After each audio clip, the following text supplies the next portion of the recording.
Huwag mong gagayahin ang ginagawa ng mga taong masama. Iwasan mo ito at patuloy kang mamuhay ng matuwid. Sapagkat ang taong masama ay hindi makatulog kapag hindi nakakagawa ng masama o walang naipapahamak. Ang pagkain nila ay paggawa ng kasamaan, at ang inumin nila ay paggawa ng karahasan.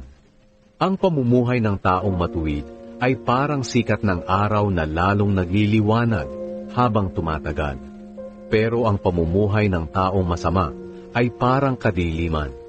Hindi niya alam kung ano ang dahilan ng kanyang pagbagsak. Anak, pakinggan mong mabuti ang itinuturo ko sa iyo.